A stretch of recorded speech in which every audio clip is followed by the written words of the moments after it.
महाराजा सूरजमल ब्रज विश्वविद्यालय भरतपुर के बीए भाग द्वितीय वर्ष के प्रश्नपत्र द्वितीय के सभी विद्यार्थियों को मेरा नमस्कार। विद्यार्थियों में हनुमान प्रसाद मीना, सहायकाचार्य हिंदी, राजकीय स्नातकोत्तर महाविद्यालय बयाना, आपके सामने घनानंद कवि, रीतिकाल के रीतिमुक्त काव्यधारा के प्रमुख कवि घनानंद, जो आपके पाठ्यक्रम में शामिल पुस्तक रीति काव्य के पाठ संख्या 5 से अवतरित है।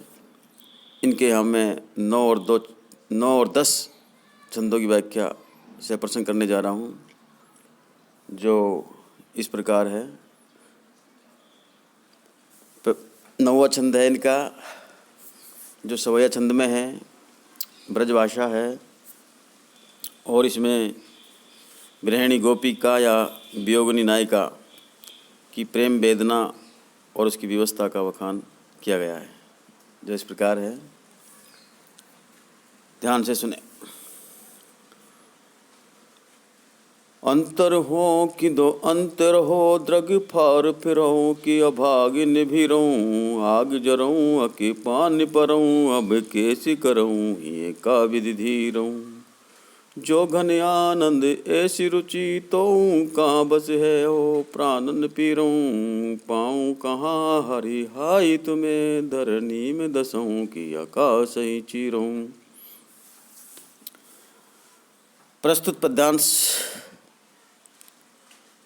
या अवतरण कवि घनानंद द्वारा रचित प्रेम वेदना से संबंधित है। विद्यार्थियों, इसमें किसी विरहिणी नायिका या वियोगिनी गोपिका अपनी गोपिका की वेदना और व्यवस्था का वर्णन करती हुई चित्रित की गई है, जो इस प्रकार है।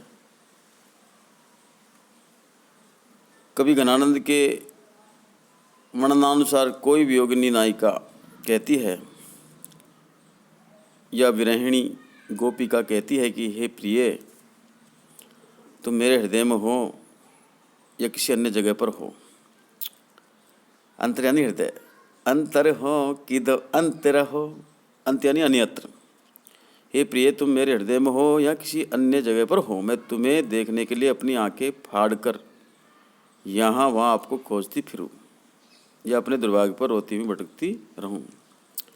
द्रग फार फिरऊँ कि अभागिन भीरूं, भीरूं यानी अपने दुर्भाग्य पर रोऊं या भटकती रहूं।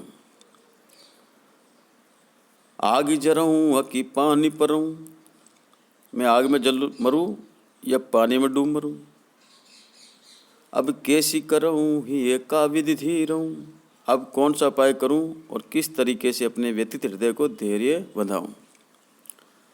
जो घन आनंद ऐसी रुचि, आगे घनानंद कवि कहते हैं कि वे विरहिणी नायिका कहने लगी कि यदि प्रिय की ऐसी ही इच्छा है,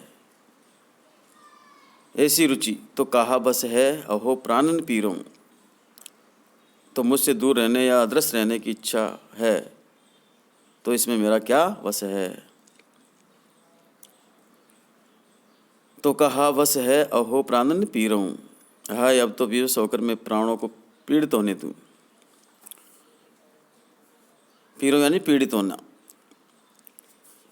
आगे नायिका कहती है, पाऊँ कहाँ हरि हाई तुम्हें, हे प्रिय कृष्ण, मैं तुम्हें कहाँ पाऊँ।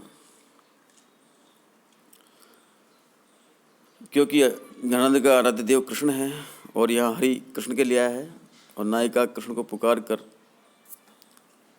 कह रही है कि हे प्रिय कृष्ण, मैं तुम्हें कहाँ पाऊँ, पाऊँ कहाँ हरि हाई तुम्हें, धरनी में दसऊँ कि आकाश ही चीरूं। मैं तुम्हें पाने के लिए धरती के अंदर धस जाऊं या आकाश को फाड़ कर उसमें प्रवेश हो जाऊं। चीरों यानी फाड़ना, अर्थात मैं तुम्हें कैसे एवं कहाँ प्राप्त कर सकती हूँ। अर्थात इसमें एक विरहिणी नायिका की एक निष्ठा और उसकी व्यवस्था एवं वेदना की सशक्त अभिव्यंजना हुई है और विविध क्रियाओं का प्रयोग करने से भावाव्यक्ति में प्रकटता आई है। ये सवैया छंद है और ब्रजभाषा है। इस प्रकार अगले ही 10वें छंद में भी प्रेम की वेदना का चित्रण किया गया है, जो इस प्रकार है। ये भी सवैया छंद है, ब्रजभाषा है और इसमें वही श्री कृष्ण को संबोधित करते हुए एक विरणी नायिका या गोपिका कहती है अपनी प्रेम की वेदना को प्रकट करते हुए, मंडराती रहे धुनि कानन में, अज से उपराजी बोईसी करे, मन मोहन सोहन जोहन की लखी लाख समीजी बोईसी करे, घन आनंद तो सहितानंद सो, सुर से सुर साजी बोईसी करे, कब की है बेरन बांसुरिया बिन बाजऊ बाजी बोईसी करे। प्रस्तुत पद्यांश से अवतरण कवि रीतिमुक्त कवि घनानंद द्वारा रचित प्रेम वेदना से संबंधित है। इसमें कोई विरहिणी गोपिका या वियोगिनी नायिका श्री कृष्ण की वंशी को उपालम देती हुई चित्रित की गई है, अर्थात उसका वर्णन किया गया है, जो इस प्रकार है। कवि घनानंद वर्णन करते हुए कहते हैं कि कोई विरहिणी गोपी कहने लगी कि श्री कृष्ण की बांसुरी की ध्वनि सदा कानों में मंडलाकार चक्कर लगाकर घूमती रहती है, अर्थात गूंजती रहती है। वह इस प्रकार अपयश ही उत्पन्न किया करती है। मंडराती रहे धुनि कानन में, अज से यानी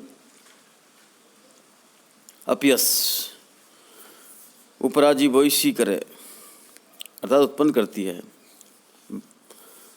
इस प्रकार वह अपयशी उत्पन्न क्या करती है, क्योंकि इससे मन को मोहित करने वाले प्रिय कृष्ण को देखने मिलने की अभिलाषा निरंतर या उत्तरोत्तर बढ़ती जाती है, जिसे लाख कोशिश करने पर भी सबके सामने छिपाया नहीं जाता है। मन मोहन सोहन जौहन की लखी लाख समीजी बोईसी करे। फिर आगे कवि घनानंद कहते हुए वर्णन करते हैं कि वे गोपी कहने लगी कि प्रियतम कृष्ण की बांसुरी की तीक्ष्ण तानों से, अर्थात संगीत लहरों से, मधुर ध्वनि से ऐसा लगता है कि वह स्वर रूप में बाणों को सजाती रहती है। घने आनंद तो सिए ताननी सो, सर से सुर साजी बोईसी करे। आगे कवि कहते हैं हृदय पर उससे तीक्ष्ण प्रहार करती है, सर से सुर साजी बोईसी करे। ये बांसुरी न जाने कब से हमारी शत्रु बन गई है, बैरिन बन गई है। ये तो अब बिना बजाए जाने पर भी हमारे कानों में बजती सी रहती है। कब की है बेरन बांसुरिया बिन बाजे बाजी बोईसी करे।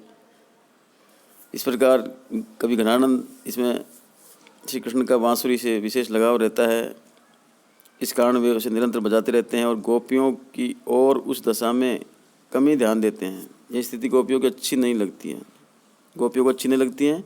इसमें गोपिका का बांसुरी के प्रति शोथ या ढा व्यंजित हुआ है। यह सवैया छंद है, इसमें ब्रजभाषा है। अनुप्रास, यमक, उत्प्रेक्षता, विनोक्ति अलंकारों का प्रयोग भाव सौंदर्य दृष्टि से उचित है। विद्यार्थियों, ये थी घनानंद के 2 प्रमुख पद जो आपके पाठ्यक्रम में शामिल हैं, पद संख्या 9 और 10। इस वीडियो में इतना ही, आगे अगले वीडियो में। धन्यवाद।